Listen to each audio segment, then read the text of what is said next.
हा आवळा शरीरासाठी तर उपयुक्त आहेतच. ह्या आवळ्याचा ज्यूस किंवा कँडी किंवा नुसता आवळाही तुम्ही खाऊ शकता. हा केसांसाठी तर उपयुक्त आहेच. केस तुमचे गळत असतील किंवा कमी वयातच आपले सफेद केस झाले असतील, तर तुम्ही नक्कीच आवळा खाऊन बघा किंवा ज्यूस करा किंवा आवळा कँडी मी जी आज तुम्हाला दाखवणार आहे, त्याप्रमाणे आवळा कँडी तुम्ही सहज बनवू शकता आणि ती दिवसातून 2-3 तुकडे त्याचे खाऊ शकता. तर ही आवळा कँडी कशी बनवायची ते आपण पाहूया. तर आवळा घेतलाय मी. आवळा घेतल्यानंतर तो स्वच्छ पाण्याने धुवून घेतलाय. आता धुवून घेतल्यानंतर ह्यातलं पाणी आपल्याला पुसून घ्यायचं आहे. तर आपण एका सुक्या कपड्याने हा आवळा पूर्ण सुकून घेणार आहोत, म्हणजे पुसून घेणार आहोत. याप्रमाणे आपण पूर्ण आवळा पुसून घेतलेला आहे. आता हवाबंद डब्यामध्ये आपल्याला हा आवळा पूर्ण बंद करून घ्यायचं आहे. याप्रमाणे झाकण लावून घ्या आणि फ्रीझरमध्ये म्हणजे जिथे बर्फ बनतो तिथे आपल्याला हा आवळ्याचा डब्बा ठेवून द्यायचा आहे. 1 दिवस किंवा 2 दिवस तुम्ही ठेवलात तरी चालेल. पण हा हवाबंद डबा तुम्ही जरूर त्या फ्रीझरमध्ये ठेवा. जेणेकरून आपल्याला आवळ्याची सालं काढताना मदत होईल. याप्रमाणे आवळा मी फ्रीझरमधून बाहेर काढला आहे आणि 2 तासांनी हा नरम झाला आहे. आता 2 तासांनी मी त्याची सालं काढून घेत आहे. आवळा फ्रीझरमध्ये ठेवल्यामुळे सालं आपल्याला सहजपणे काढता येतील. याप्रमाणे सालं त्याची आवळ्याची काढून घ्यायची आहे. आवळ्याची सालं याप्रमाणे काढून घ्या आणि आपण एक-एक करून हा आवळा पूर्ण साफ करून घेणार आहोत. आवळ्याची सालं काढल्यामुळे आपली कँडीचा कलर जास्त काळपट येत नाही. म्हणून यासाठी आपण आवळ्याची सालं काढून घ्यायची आहे. याप्रमाणे एक-एक करून मी पूर्ण आवळ्याची सालं अशी काढून घेणार आहे. याप्रमाणे तुम्ही काढून घ्या. बघा याप्रमाणे आपण काढून घेतलेली आहेत.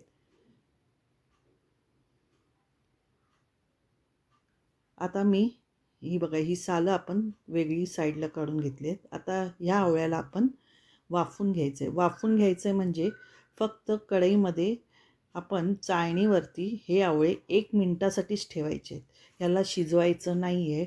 परत सांगते मी, ही टिप्स आहे लक्षात घ्या. आवळा आपल्याला शिजवायचा नाही आहे. 1 मिनिटच आपल्याला फक्त वाफवून घ्यायचं आहे. जेणेकरून आपला आवळा मुलायम असा होईल आणि त्याच्यामध्ये साखरेचा रस जो आपण घालणार आहोत, साखरची पावडर घालणार आहोत, ती आतपर्यंत मुरली जाते. म्हणून आपण थोडंसं 1 मिनटं वाफवून घ्यायची आहे. बघा याप्रमाणे 1 मिनटं वाफवून घ्यायची आहे. मीडियम गॅसवरती मी पूर्ण आवळे वाफवून घेतलेले आहेत. आता आपण थंड करून घेऊया. थंड झाल्यानंतरच आपण त्याच्या पाकळ्या काढून घेणार आहोत. थंड झाल्यावर ते आपण सहजपणे अशा पाकळ्या काढून घेऊ शकतो. आता आपल्याला ह्याच्यामध्ये साखर टाकायची आहे. तर साखर मी पाऊण किलो आवळा घेतला आहे, तर मी अर्धा किलो साखर घेतली. तुम्ही पाऊण किलोही घेऊ शकता, पण मी थोडी कमी साखर टाकते. तर मी अर्धा किलो साखर अशी थोडी थोडी करून बारीक करून घेतली आहे. पावडर करून घ्या आणि त्या आवळ्यामध्ये आपण टाकून घेणार आहोत. याप्रमाणे मी अर्धा किलो साखर त्यात टाकून घेणार. परत एकदा मिक्सरला लावून मी परत पाव किलो साखर अजून टाकून घेणार आहे. अशी एकत्र मी अर्धा किलो साखर टाकून घेतली आहे. तुम्ही 700 ग्रॅम साखर टाकली तरी चालेल. तर याप्रमाणे आपण साखर घालून मिक्स करून घ्यायचं आहे. घातली तर ती वेळ लागतो त्याला मुरायला, म्हणून मी पावडर करून साखर अशी मिक्स करून घेतलेली आहे. आता आपल्याला ही साखर मिक्स करून हा डब्बा आपल्याला 3 दिवस असा बंद करून ठेवायचा आहे. पण 3 दिवसातले प्रत्येक दिवशी आपण ही साखर घातलेला आवळा हलवून घ्यायचा आहे. याप्रमाणे 3 दिवस आपण साखरेमध्ये असं भिजवूनच ठेवायचं आहे. जेणेकरून आपला त्याचा पाक निघेल इथपर्यंत आपल्याला 3 दिवस त्याचं आवळ्याचं असं भिजवून ठेवायचं आणि प्रत्येक दिवशी आपण असं हलवून घ्यायचं आहे. म्हणजे साखर व्यवस्थित प्रत्येक आवळ्याला लागेल. आता 3 दिवसानंतर मी तुम्हाला दाखवते.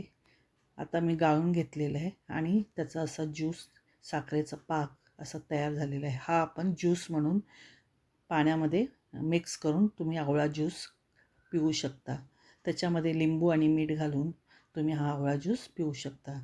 आणि आता हा सुकलेला जो आवळा आहे तो आपण उन्हामध्ये 3 ते 4 दिवस जसं कडक ऊन असेल, कधी-कधी 4-5 दिवस पण लागतील थंडीच्या दिवसात. याप्रमाणे आपण उन्हामध्ये सुकून घ्यायचं आहे. तर आता मी हा उन्हामध्ये सुकत ठेवणार आहे आणि हा ज्यूस आपला तयार झालेला आहे.